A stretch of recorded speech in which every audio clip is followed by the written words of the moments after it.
누가 이렇게 얘기하죠.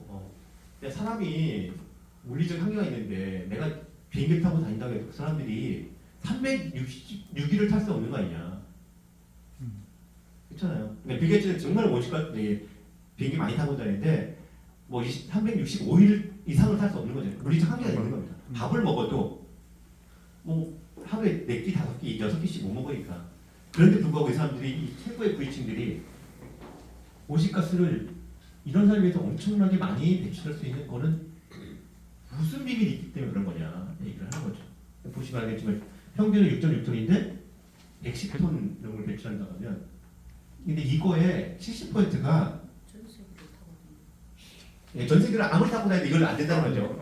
한 이쯤까지는 안 된다 하더라도 근데 사실은 여기에 하면 투자가 70%를 차지한다는 겁니다. 이게 무슨 얘기냐? 소비를 통해서 온실가스 배출할 수 있는 양은 한정돼 있는데 나머지는 그 사람들이 소득을 엄청 많으니까 쓰고 써도 돈이 남잖아요. 우리는 그런 경험이 별로 없어서 한 1년에 1,000억 달러 정도 번다고 하면 이 위원장이 번다고 하면 500억 달러 썼어. 생각만 해줘. 나머지 500억 달러를 대체 어떻게 할까요? 만약 이런 부자들은요. 네. 투자. 아주 극히 일부가 그럴 수 있겠죠. 우중에다 돈 뿌리는 거. 투자를 하겠죠. 투자를 하는 거죠. 그 돈 빠가지고 집에 은행 금고 놔두고 금고에다가 넣어놓지 않잖아요. 그렇죠. 자본이라는 건 돈을 해서 투자를 해서 돈을 더 벌도록 해. 그거 안 하면 바보고 병신이고 이런 거잖아요. 아니면 진짜 그런 것처럼 나눠주기라도 해야 되는 거죠. 자본주의는 기본적으로 돈을 두면 돈이 굴러서 돈을 더 들어오도록 하도록 하고 하지 않으면 안 되는 거. 그거 도태되는 것이 자본주의니까 당연히 이 사람들은 투자를 할 겁니다. 한국인이라면 부동산 먼저 투자하겠지만은 전 세계에서도 부동산 투자합니다만 그래도 산업활동이라는 데 많이 투자하겠죠. 소위 주식 같은 걸 사거나 채권 같은 거 사는 거죠. 뭘 살까요? 선생님들은 뭐 살까요? 전기차? 우주 항공. 네. 그나마 착한 자본주의가 자본가 되려고 하는 사람인데 나 같으면 아까처럼 횡재를 했던 석유수 거기다가 사겠죠. 석유에서 이런 사람들 우리 자동차에서 전기차 말고 내연기관차 지금도 잘 팔고 있는 내연기관차 하겠죠. 비행기 뭐 타고 그래 돈이 계속 들어오잖아요. 지금도. 근데 그걸 투자한다는 얘기는 뭐예요? 돈을 들면 그 사람들은 그걸 가지고 시추선을 하나 만들어가지고 뚫는다는 걸 의미하잖아요. 그리고 또 팔아가지고 돈이 나오는 거고. 그렇죠. 소비하는 거 외에 이 사람들은 대부분의 경우는 그 투자를 통해서 산업활동을 일으키고 거기 통해서 온실가스를 배출하는 것을 가져간다는 겁니다. 상위 1% 혹은 10% 대략적으로는 그렇게 하기 때문에 사실 근데 이 얘기의 핵심은 아까 제가 소비에만 맞춰서 무슨 과시적 소비를 하는 거에는 맞췄지만은 지금 설명까지 덧붙이면 그건 자본주의 일반에 대한 얘기인 겁니다. 돈을 투자한다는 거잖아요. 돈을 번다는 거잖아요. 근데 그 돈을 투자해서 버는 거에 가장 핵심적인 지금 하는 거는 화석 자본주의라고 불리는 게 자리하고 있으니 온실가스를 배출하는 데 투자를 해서 돈을 버는 거고 그러면 계속 이게 굴러갈수록 온실가스 더 많이 배출할 수밖에 없는 상황이 올 거라는 거죠. 시간이 부족해서 넘어가도록 할게요. 프랑스 사례인데 아까 제 그래프가 비슷한 그래프 보이시죠?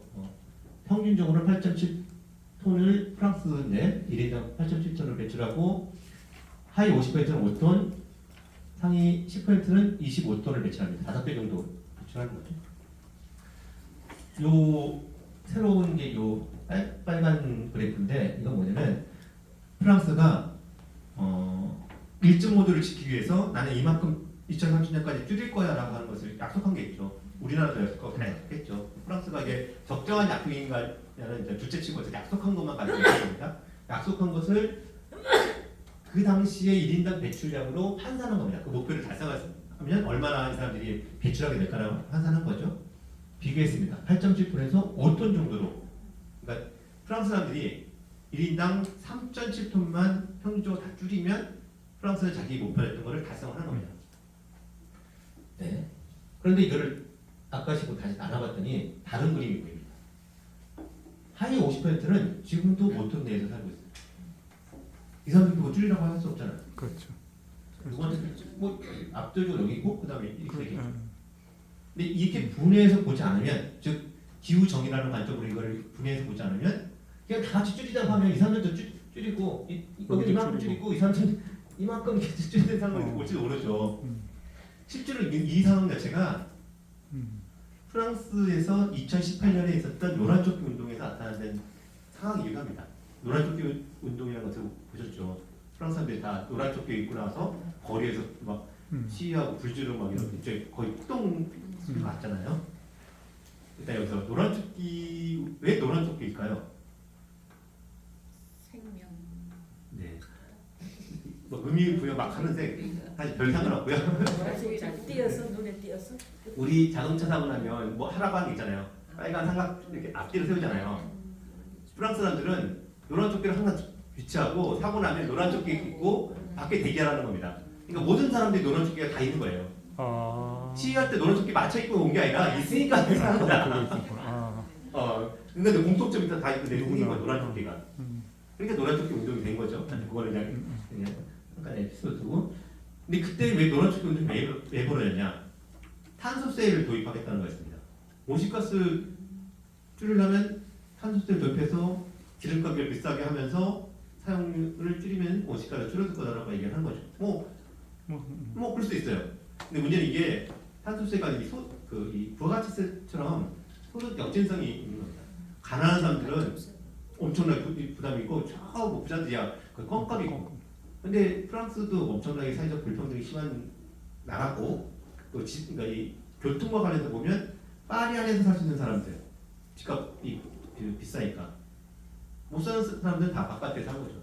그러니까 또 교통을 더 많이 해야 되는 사람들이 있고요. 뭐 대중교통도 없고 차를 몰고 가야 되는 사람도 있고. 그러니까 가난한 사람들이 파리에 들어와서 일하고 다시 나가야 되는데 기름값이 폭등한 거죠. 얼마 안 됐다. 이렇게 가지고 사실 한 거죠. 그래서 대표적으로 얘기하는 이 탄소세라고 하는 이 기후 정책, 대표적인 기후 정책이 결국 이걸로 못하게 된 겁니다. 말하자면 이걸 낮추자고 얘기를 하니까 아예 그 기후 정책 제가 못하게 된 거죠. 근데 여기 또 하나의 얘기가 또 숨어 있습니다. 탄소세를 도입해가지고 걷어들이려고 했던 세수의 양만큼 프랑스에서 부유세를 깎아줬습니다. 그러니까 왜 노란조끼 사람들이 와가지고 불을 지렸을 것인가 이제 더 이해가 되는 거죠. 딱 이만큼 깎아준 거예요. 마크롱 대통령이 했던 일은 사실 일종의 패키지였던 겁니다. 조세 계획 같은 거죠. 그러니까 사실 결국 이 얘기하는 이유는 불평등을 해결하는 문제를 같이 다루지 않고는 기후 정책은 진전을 할 수 없다는 것을 보여주는 거라고 다들 해석하는 얘기입니다. 근데 우리는 이 자체가 별로 잘 알려지지 않다 보니까 그냥 탄소세 도입이 안 됐다. 탄소세 도입이 얼마나 어려우냐 이런 식으로만 생각했지만 실제로 확실히 이건 불평등을 해결 못했을 뿐만 아니라 불평등을 더 강화시키는 방식으로 배치를 했기 때문에 안 됐던 거죠. 물론 탄소세 자체를 어떻게 볼 것인가는 또 고민이 열렸습니다. 소득 역전성이 있기 때문에 탄소세가 필요할지 또 다른 무슨 정책이 필요할지 이런 분석을 했던 이 연구자들 그리고 앞서 토마 피케티나 이런 사람들이 얘기했던 거는 탄소세가 아니라 그냥 부유세를 걷어들이자. 그러니까 탄소세는 뭔가 딱 명확하잖아요. 에너지 사용하면 그거 땡긴다고 하지만 사실은 그거는 역전성이 있는 거니까 이런 문제가 불평등을 더 야기할 수도 있다. 그러면 아예 부유세를 많이 버는 사람 소득을 걷어들이는 게 더 효과적이고 평등에도 더 타당한 정책이다 얘기를 하는 거죠. 그럼 우리는 이것을 그러니까 녹색당 입장에서도 고민이 있는 거예요. 탄소세는 너무 딱 대중들한테 보이긴 좋은데 실제로 이게 정말 타당한 것라는 질문을 할 수 있는 상황인 거죠. 네, 제가 너무 쓰다가 많아서 많이 나오는데 큰일 났네요. 이건 온실가스 배출량이 계속 증가했다는 것을 보여주는 그래프 텐데 왜 온실가스를 한 번도 줄지 않았을까요? 앞서 했던 질문이기도 합니다만 그래프를 놓고 다시 한번 얘기해볼게요. 1992년에 유엔 기후변화 협약이 체결됐죠. 유엔 기후변화 협약은 첫째, 기후변화가 있다. 일어나고 있다. 기후변화가 정말 재앙적 어떤 피해를 줄 거다. 그러니 온실가스 줄이자. 세 가지 정도의 기둥으로 쓰여진 협정인데 좀 알았더니 우리가 뭐 줄여야 되잖아요. 병원 갔더니 당신은 몸무게를 안 뛰면 큰 예를 들면 뭐라 할까 당뇨도 오고 이럴 겁니다. 자기 몸무게를 줄여야 됩니다. 했는데 30년째 몸을 계속 불려가지고 이게 지금 말하자면 이런 거죠. 근데 왜 못 줄였을 것인가를 질문을 해봐야 될 텐데 알았으니까 적어도 이쯤엔 알았다고 얘기를 해야 되잖아요. 물론 우리 기후변화 자체 안 거는 더 올라가기도 하고 기업들이 알았냐 언제 알았냐 보면 더 올라가기도 하는데 적어도 이제는 명확히 안 나가면 대체 왜 우리는 안다는 것과 행동하는 것 사이의 갭에 대해서 우리는 어떻게 설명할 수 있을 건가? 심리학적으로 설명하면 아까 그런 것처럼 의사가 비슷한 거죠. 앞서 조금 얘기했지 않습니까? 암이라고 진단받는데 싫은 거야. 외면하는 방식. 그래서 계속 딴 병원 찾아다니면서 나 진짜 암이에요. 이러고 하면 이런 식으로 했다는 게 그러니까 보통 이런 식으로 설명하는 방식들이 보통의 설명 방식인데 아니 그것도 일부 진실을 잡을 수도 있겠지만 그것만으로 하면 좀 허망하기도 해요. 왜냐면 이건 인간의 본성처럼 얘기하는 거잖아요. 사람들이 원래 우매해서 안 와도 그거를 심리적으로 거부해. 뭐 이런 식의 얘기할 수도 있는 거잖아요. 그러면 사람들이 그 모양인데 어떻게 안 바뀌잖아요. 이제라도 그러면 잘 깨달았게 해서 하자 이렇게 얘기를 할 텐데 그것을 나는 대꾸하지 않고 그 이면에 무엇인가 다른 식의 설명 방식이 좀 있었을 듯라는 생각이 드는데 나오미 클라인이라는 사람이 이것이 모든 걸 바꾼다는 책의 한 대목을 제가 가져온 건데 그 사람 설명은 이런 겁니다. 이 시기가 과연 무슨 시기냐고 묻습니다. 전 세계적으로 어떤 변화가 있는 시기냐, 정치 경제적으로. 소위 신자유주의라고 하는 것이 들어오는 시기라고 하는 거죠. WTO 체제 이런 것들이 정확히 말하면 80년 더 올라가면 70년대까지만 80년대부터 신자유주의 체제 그게 칠레로부터 시작돼가지고 와서 전 세계에 퍼지는 거죠. 그냥 신자유주의를 무엇이라 설명하면 복잡할 수 있지만 이렇게 간단하게 하면 자본이 돈 벌 기회를 더 확대하는 것, 국가 개입 줄이는 것, 국제 무역, 자유무역 확대하는 것, 이런 것들을 요약할 수 있는 거지 않습니까? 신자유주의가 막 본격적으로 증가하는 시점에 불행하게도 우연인지 불행인지 할지 모르겠습니다만 그쯤에 기업들의 이윤 추구 활동을 근본적으로 위협할 만한 기후변화에 관한 협정이 체결된 거죠. 온실가스 줄이라고 하는. 사실 온실가스 줄인다는 건 기업의 생산활동, 영업활동을 사실 낮춰야 된다는 걸 의미하는 거잖아요. 근데 화장할 수 없는 상황이잖아요.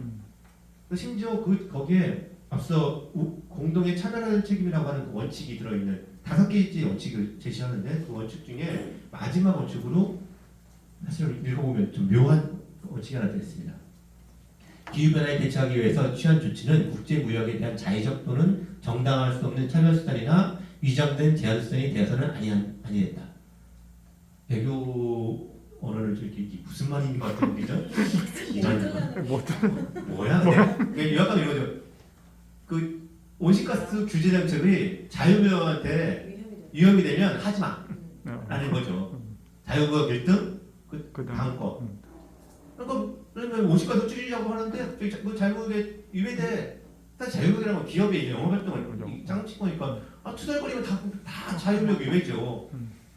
그러니까 온실가스 감축하기 위한 정책들이 안 되는 이유인 겁니다. 지난 30년 동안 왜 안 줄었냐?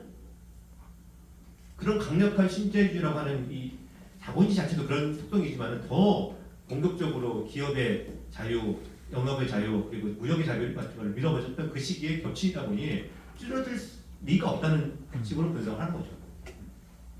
이 설명에서는 그런 뜻뿐만 아니라 이렇게 해야지만 우리가 뭔가 개입할 수 있는 영향이 생기는 거죠. 인간의 본성으로 얘기하면 사람이 그런데 뭐 어쩌겠어요. 근데 이거는 특정한 체제와 레짐의 문제니까 우리는 물론 어렵지만은 뭔가 싸워서 바꿀 가능성이 있는 거죠.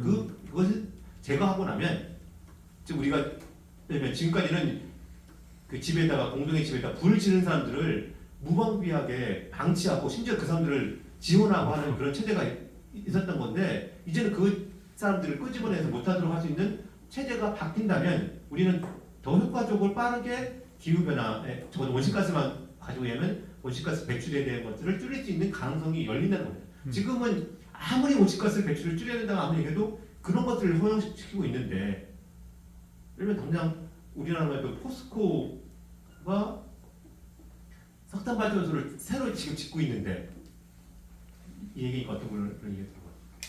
아니 그러면 안 되는 거잖아요 얘기하더라고요. 사람들 상식하고는 다른 일이 벌어지잖아요. 아니 기후위기 시대에 석탄 발전소 짓는다는 게 제가 이건 너무너무 이상한 일인데 지금 지어지잖아요. 근데 그 이유가 뭐냐? 대기업이 정당한 절차를 통해서 사업권을 따서 공사를 하고 있기 때문에 심지어 공사도 엄청난 속도를 내가지고 이제 업전을 하기 때문에 이걸 한번 거둬들일 수 없는 거. 근데 그게 기본적으로 소유권이라고 하는 자본주의의 소유권이라고 하는 이런 기반에서 일이 벌어지는 거잖아요. 이걸 못 뒤진다면 왜 우리 그런 거겠죠. 못 뒤집는 거죠. 그럼 우리 제왕이 들어가는데 문제는 이거를 뒤집느냐, 이 체제를 뒤집느냐 아니냐의 문제로 바라봐야 되는 상황인 겁니다. 근데 우리 이 체제를 못 뒤집어 보니까 계속 우리가 뭐 변죽을 이렇게 저렇게 뭐 태양광 올리고 전기차를 올리더라도 기본적으로 이 체제가 들어가면 우리 집값은 지속적으로 증가할 수밖에 없는 상황이 있다는 거죠. 그걸 보여주는 것 중에 하나가 시간이 없으니까 제가 또 그만 얘기해요. 전 세계에 화석연료 기업들이 있습니다. 그러니까 그 기업들은 아직 채굴하지 않은 매장량들을 가지고 있죠. 지층 안에 있어. 아직 안 끄집어내는데 끄집어내기만 하면 팔아서 돈을 엄청 버는 거죠. 근데 그 매장량을 끄집어서 팔아서 오시가스 배출하면 어떻게 될 것인가는 오시가스 배출량을 추정을 해봤습니다. 이만큼. 이제 숫자가 중요하지 않고 그림만 대충 봐주세요. 이 정도 높이에 2,500 기가톤 정도의 그 매장량이 있는데 이 매장량을 다 끄집어서 팔면 우리는 한 5, 6도 올라갈 겁니다. 근데 1.5도 안에 유지하려면 이 매장량의 85%를 파내면 안 돼요. 태우면 안 돼. 파내는데 안 태울 일은 없잖아요. 아 그렇죠. 해내면 안 돼. 이 얘기는 뭐냐면 기업 입장에서는 자신의 자산을 포기하라는 얘기예요. 재산인데 이거 포기해. 가치 없는 거를 쳐. 이게 자본주의에서는 이게 될까요? 대단히 힘들겠죠. 끄집어내기만 하면 특히 요즘 우크라이나 러시아 상태 보면 끄집어내기만 하면 엄청나게 돈을 버는데 안 끄집어낼 리가 없잖아요.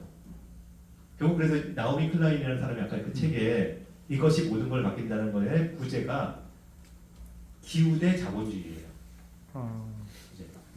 자본주의를 지킬 거냐 기후를 지킬 거냐는 겁니다. 그러니 우리가 무엇을 향해서 싸워야 될 것인가에 대한 얘기를 더 명확히 해야 될 필요가 있다는 겁니다. 넘어갈게요. 그래서 요즘 기후적인 운동 쪽에서는 뭐 많이 들어보셨을 겁니다. 시스템 체인지나 클라이밋 체인지. 2009년 코펜하겐 때부터 전 세계적으로 기후적인 운동이 기후 운동의 핵심적인 어떤 영역으로 들어오고 있는데 그때부터 예측했던 게 기후 변화가 아니라 시스템 체인지. 이걸 우리나라에서 체제 전환이라고 번역하는데 시스템이 체제냐 뭐 체인지가 전환이냐 이거는 조금 사람들이 합니다만 어쨌든 그 시스템 그리고 한국의 체제라는 거는 그걸 무엇인가를 가지고도 논쟁을 해야 되는 거죠. 그런데 그걸 어쨌든 바꿔야 된다. 지금 온실가스를 지속적으로 구조적으로 배출하게 하는 그 체제 자체를 바꿔야지 말단에 뭐 태양광 넣고 전기자산 넣고 뭐 이렇게 한다고 해서 문제가 해결되지 않을 거다라고 하는 인식들이 증가하고 있는 겁니다. 그래서 툰베리도 비슷한 얘기를 하죠. 급속하고 근본적인 체제 변화가 필요하다는 것을 명확합니다. 하고 마지막에 지금의 체제는 잘못 돌아가고 있는 것이 아니라 본디 부정행하게끔 만들어진 것입니다. 이 얘기는 사실은 현재 체제를 이렇게 저렇게 고쳐서 뭔가 되는 게 아니라 이 체제 자체가 우리의 위기를 만들었다라고 얘기를 하는 구체적인 얘기를 하는 거죠. 그 중에 하나가 이런 거죠. 그 현재 자본주의 체제를 잘 고쳐서 소위 녹색 자본주의 또 우리가 익숙한 얘기는 녹색 성장을 하면 되는 거 아닐까? 계속 경제가 성장하고 자본주의는 이익을 얻지만 우리 화석연료를 빼내고 재생연료를 집어넣으면 뭔가 문제가 해결이 되지 않을까? 라고 하는 방식의 발상입니다. 유럽의 상황을 두고서 우리는 그런 얘기를 하는 그 근거를 만드는데 1990년대에 기준으로 했을 때 이걸 개골 났을 때 이 녹색은 그 저겁니다. GDP 성장률을 보여줍니다. 지속적으로 성장한 거죠. 근데 여기 주황색은 온실가스를 지속적으로 줄었습니다. 이걸 또 외삽시키면 이렇게 올라갈 거고 이렇게 하면 언젠가 빵으로 되면 사람들이 그리는 게 있는 거죠. 경제는 계속 성장해서 부유해지는데 온실가스는 계속 줄어가지고 제로 되면 얼마나 좋겠어. 그죠? 근데 이 실제로 이 유럽 이 상황 자체가 전 지구적으로 확산될 수 있냐고 질문을 해보는 겁니다. 이 유럽적 현상 아니냐고 질문하는 겁니다. 이걸 가지고 얘는 녹색 성장이라고 부르기도 하고 탈동조화라고 부르기도 하는데 이 GDP랑 요거랑 떨어져서 움직이기 때문에 탈동조화라고 얘기를 하는 현상인데 근데 그걸 반론이 되게 많습니다. 이거는 그 중에 하나인데 이제 19년 아마 데이터인데요. 전 세계 매출량이 1인당 매출량이 6.6톤인 것 같습니다. 근데 여기 영토 배출량이라는 게 있고 탄소 배출량이라는 게 있죠. 영토 배출량이란 뭐냐면 내 나라에서 배출한 것만 따지는 겁니다. 유럽에서 배출한 것이 7.9톤인데 탄소 발전이란 뭐냐? 내 나라에서 배출한 거 말고 내가 쓰기에서 다른 나라에서 물건을 갖다 쓰면 그 나라에서 배출한 것을 포함하는 겁니다. 이해되시죠? 네. 높죠? 심지어 23% 정도의 차이가 있는 겁니다. 이것을 설명하는 한 가지 방식입니다. 왜? 딴 데다 배출시키고 나는 우리 가져오고요. 그러니까 자기들은 경제 성장하고 온실가스가 줄어든 것처럼 보이지만 사실은 딴 데다가 부담 책임들 다 떠넘기면서 자기가 성장한 거거든요. 그래서 이 자체도 하여튼 뭐라고 표현할까요? 탄소 제국주의라고 얘기할 만한 상황이기도 하고 이게 얼마나 허구적인 상황인지를 보여주는 것입니다. 경제가 계속 성장하고 자본주의 체제가 유지한 상태에서 온실가스 줄어든다는 것은 유럽에서만 가능할지 모르는데 그런 유럽이라고 갖고 있는 엄청난 경제적, 정치적, 군사적인 신에 기반해서 벌어진 일이지 전 지구적으로는 이걸 확장할 수는 없는 얘기다. 제식으로 얘기하면 유럽은 중국한테 떠넘겼다면 중국은 떠넘길 다른 중국이 없잖아요. 우리 그 끝은 그냥 모두의 재앙으로 나타날 수밖에 없는 상황이라는 거죠. 그래서 사실 1.5도라는 걸 지키기 위해서 여러 가지 시나리오를 만들어 보는데 한마디로 보면 전 세계가 지속적으로 성장한다는 전 세계가 전 세계 GDP가 글로벌 GDP가 연간 3%씩 증가하는 것을 거의 모든 시나리오들이 그런 것들을 가정하는데 그렇게 가정하고서 아무리 돌려봐도 1.5도를 지킬 수 있는 방법이 잘 안 나온다. 나오는 방법이 있다. 그 중에는 정말 말도 안 되는 가정들을 집어넣는 건데 왜냐면 전 세계 거의 땅들을 다 태양광을 묶는다든지 뭐 이런 식의 그 가장 압도적인 문제제기를 하는 건 이런 겁니다. 온실가스를 계속 배출하니까 GDP가 증가하면 온실가스를 계속 배출할 수밖에 없는 상황이거든요. 아무리 탈동조화하고 재단에 있는다 하더라도 그렇게 되는 건데 그래서 기왕에 온실가스가 많이 배출됐으면 그거를 흡수해야 되는 영역이 생기는 거죠. 그래야지 1.5도를 유지할 수 있다는 거니까. 흡수한다는 건 지금 방법은 현재로서는 사용할 수 있는 방법이 소위 자연 기반 해법이라는데 말이 좀 어렵죠. 그냥 숲을 늘리는 겁니다. 나무 키우면 온실가스 생길 수 있으니까. 문제는 숲을 얼마나 늘려야 되는지가 관건입니다. 숲을 그냥 숲 많이 늘리면 좋지 이런 게 아니라 심지어 나무마다 다릅니다만 그냥 사람들이 지금 먹는 식량을 생산하는 거의 농토에 준하는 만큼 늘려야 되는 상황이 올 수 있다는 겁니다. 그러면 그 얘기는 무슨 얘기냐? 먹을 거냐? 숲을 나무를 심을 거냐? 네, 탄소를 흡수할 거냐? 라는 이런 상황까지 갈 수 있다는 겁니다. 네. 그래서 결국 탈성장 얘기를 조금 한 5분 동안 드릴 텐데요. 이 얘기는 쭉 제가 자랑할 거는 것은 탈성장의 필요한 얘기를 하기 위해서 자랑을 쭉 한 걸 수도 있습니다. 탈성장이라는 건 기본적으로 지속적으로 자본주의 성장 체제가 증가하면 증가할수록 우리는 물질 발자국이든 온실가스 발자국이든 지속적으로 증가할 수밖에 없는 상황이고 그래서 우리가 더 계속 부유하고 더 많이 소비하고 물론 그 사이에 엄청난 불평등이 존재한다는 걸 전제하지만은 이래서 더 이상 우리는 지구 시스템 내에서 안전하게 살 방법이 없다. 성장을 더 이상 물질적 성장 자체를 멈춰 세우지 않으면 우리는 방법이 없다는 얘기하는 거고 물질적 성장을 멈춘다는 건 결국 자본주의 체제를 뒤집는 거일 수밖에 없다는 얘기를 드리는 겁니다. 사실 1970년대부터 이런 성장에 관한 여러 가지, 물론 우리 성장의 한계라는 것도 들어봤죠. 그런 것부터 시작해가지고 이제 지구적 한계, 자연적 한계라고 하는 것을 계속 인식하는 방식의 사고가 됐고, 물론 이걸 인식하는 사람들 중에는 우파의 경우도 있어요.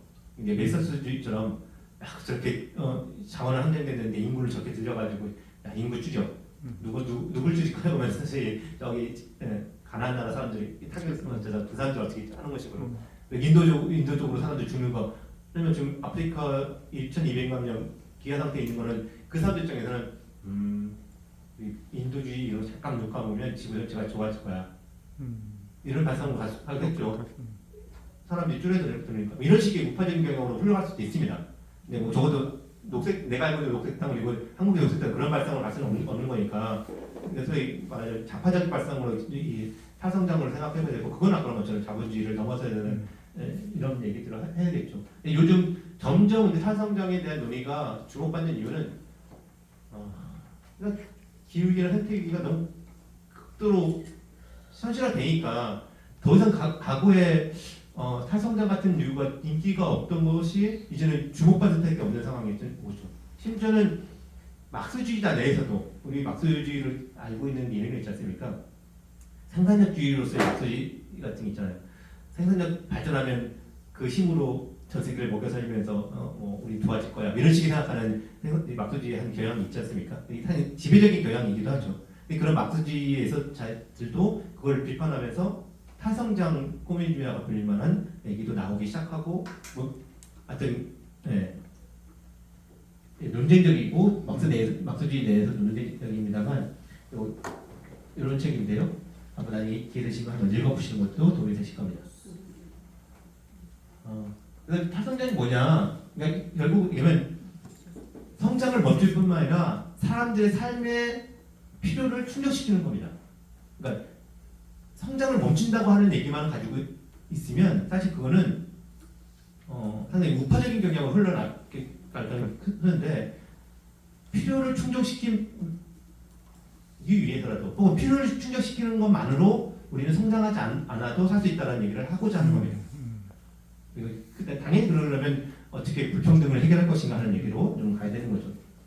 물론 근데 생태사회주의 같은 사람들도 비슷한 얘기를 하지만 생태사회주의 일부는 탈성장 같은 자연의 한계 같은 걸 인정하는 그룹도 있지만, 어떤 그룹들은 자연의 한계를 그러니까 인정하지 않으려고 하는 것이 있는데, 탈성장은 어쨌든 자연 한계를 인정하면서 거기에 어떻게 평등을 만들 거냐라고 하는 것을 문제 설정하는 게 큰 차이라고 생각하면 됩니다. 네. 나중에 한번 읽어봐 주시고요. 제가 너무 많이 읽었네요. 네, 이거는 그러니까 우리가 녹색당이 직면할 어떤 질문들에 대해 한번 좀 미리 생각해 본 건데요. 미리 생각한 게 아니라 지금 이루어지고 있는 답이죠. 질문과 답입니다. 예를 들면 당연히 저를 보면 많은 분들이 그런 질문 가질 겁니다. 기후 얘기만 얘기했더니 우리가 어떻게 해야 되냐고 물어보죠. 그러면서 우리가 할 수 있는, 개인이 할 수 있는 작은 실천을 알려달라는 얘기를 너무 많이 들었을 겁니다. 질문하시기도 했을 거고요. 근데 그것은 무슨 생각으로 그렇게 질문할까? 꼭 개인이 할 수 있는 작은 실천이요. 거의 관용구처럼 쓰시잖아요. 아니 왜 큰 실천하면 안 되고 작은 실천만 해야 되나? 뭐 이런 것도 있고. 근데 저는 그렇게 얘기하는 사람들의 마음을 충분히 이해할 수 있을 것 같아요. 왜냐면 막 들었는데 잘 듣고 강의 들었는데 뭐 듣고 그냥 말도 안 되니까 뭔가 내가 해야 된다고 하는 마음에 사실 그런 얘기 하시는 거잖아요. 그게 좋은 것이긴 한데, 문제는 이게 하나의 어떤 패턴을 갖다 보니까 딱 그것만 하려고 하거나 그것 이상을 넘어서지 않는 게 있는 거죠. 집에서 내가 뭐 열심히 뽑고 뭐 하고 뭐 텀블러 쓰고 이런 걸 하지만은 그 다음 얘기 뭔가 약간 이제 자본주의 구조 이런 얘기하면 그런 거는 난 정치 같은 거 생각 안 해요. 이런 얘기 하잖아요. 근데 사실 이걸 어떻게 넘느냐의 문제인데, 한사님 그 생각 회원 계신가요? 많이 해주세요. 기억하실 겁니다. 2018년에 했던 하이파이브 약속. 이거 외우면 다 하면 214kg의 50까지 줄 수 있대요. 좋은 일이죠. 다들 같이 해야 되는 거죠. 이걸 뭐 폄하하려고 하는 건 아닌데 대비하기 위해서 하는 건데 그런데 아까 말했던 석탄 발전소 지금 내기 새로 지어지고 있는 그것을 다 가동시키면 2,700만 톤의 오십가스가 배출된대요. 감각이 없을 겁니다. 214kg도 감각 없고 이것도 없을 겁니다. 근데 나눠봤어요. 그랬더니 석탄 발전소 4개가 다 가동되면 그걸 상쇄하기 위해서는 한살림의 하이파이브 약속 같은 걸 실천한 사람이 1억 2천만 명이 있어야 돼요. 우리나라 인구가 지금 5천이잖아요. 7천 명 부족합니다. 북한 사람들 땡기고 중국 사람 좀 땡기고 일본 사람 땡겨가지고 열심히 한다고 해도 결론 이 얘기는 누군가 이렇게 표현하던데 현타가 오는 얘기죠. 저한테 그렇게 질문한 분들이 계시대. 뭐 항의하신 분도 있어요. 아니 허무주의 부추긴다. 아니 이거 보면 허무주의 같죠. 어젯밤에 때 밤새 쭈그려 앉아가지고 비닐 뜯어가지고 분리수거하고 이랬던 거 생각하면 아딱지 나잖아요. 내가 아무것도 도움이 안 되는 줄 내가 이런 게 이렇게 나지 않습니까, 그죠? 그러면 이 상황에서 우리 운동하는 입장에서는 3연 초과 상태에 있는 거예요. 이거 하지 말자고 해야 되는 거야? 이거 하지 말자는 얘기를 안 할 수는 없잖아요. 근데 이걸 비춰보면 이건 진짜 아무것도 아닌 건 분명하잖아요. 뭐라고 얘기해야 될까요? 그럼 삼척 가서 반대 활동도 하고 이것도 하고 이렇게 다 네, 해야 다 해야 돼. 조금 더 설득 얘기를 한번 해보고 그 결론이 그건데 그걸 좀 더 설득 있게 한번 얘기를 해보는 게 우리한테는 중요한 과제인 거죠. 그래서 당장 만나서 이 얘기하는 강의 듣고 하면 한재 가기로 했는데 저거 아무 쓸모없대 라고 하면 뭐라고 해줄 거 아닙니까, 그죠? 이렇게 얘기해 보려는 겁니다. 좀 기계적이긴 하지만 개인, 국가, 기업이 있다면 개인이 할 거는 우리가 할 건 다 하겠다. 쭈그려 앉아가지고 비닐 뜯고 하는 거 다 하겠다. 선물로 들고 다니고 걸어 다니는 거 다 하겠다. 우리가 할 수 있는 건 다 할 텐데 뭐 니들이 하는 건 할 책임을 할 것을 다 했냐라고 질문하는 방식입니다. 너는 했어 하는 거죠. 이거 누가 더 이게 짓고 있을 거예요? 국가가 계획을 승인했으니까 그렇죠. 근데 아까 본 것처럼 이 시기에 석탄 발전소 짓는다고? 너희들 미친 거야? 50가스 계속 나온다는데 누구 맞아? 왜 계획 처리하지 않아? 너희의 그 역할은 책임은 저 석탄 발전소 계획을 처리하는 것이 너희의 책임이야. 근데 왜 안 해? 우리는 했는데. 기업, 야 너 미쳤니? 기후위기 시대인데 50가스 배출하면서 돈을 벌겠다는 거야? 너희들 이거 빨리 포기해. 근데 왜 안 하는 거야? 라는 방식으로 얘기를 해보길 바라는 거죠. 그렇게 했을 때 이것을 적극적으로 해야 될 이유도 생기는 거죠. 우리는 너희들한테 요구할 수 있는 정당한 적을 갖기 위해서라도 열심히 해야 되는 거죠. 설사 이것이 현재 수준에서는 뭐 50가지 배출량이 거의 크게 도움이 안 되더라도 우리는 정치적 행위를 하기 위해서 중요한 것이기도 하고 물론 저는 그거 외에도 더 장기적으로 보면 우리가 소위 저탄소, 탈탄소 사회에 가는 일종의 생활 양식과 습관들을 바꾸는 과정이 있는 거라 생각합니다. 지금 시기 저거 하나뿐만 아니라 오늘 뭐 하는 건데 지금 시기에 정치적인 그 실천과 관련해서도 그렇게 적극적으로 얘기해 볼 수 있는 거라고 생각합니다. 그래서 책임의 방향들을 바꾸는 거죠. 개인들한테 하는 게 아니라 너희들한테 그런 식으로 얘기를 했으면 좋겠다는 겁니다. 뭐 그런 걸 위해서 뭐 기후위기 비상행동 뭐 했다는 얘기를 하는 거고요.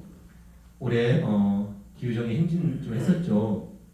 제주는 아주 제주 독자적으로 했지만 서울에서는 어떤 꽤 크게 성공을 했다고 좀 자평하고 있는데 요 말 하나만 좀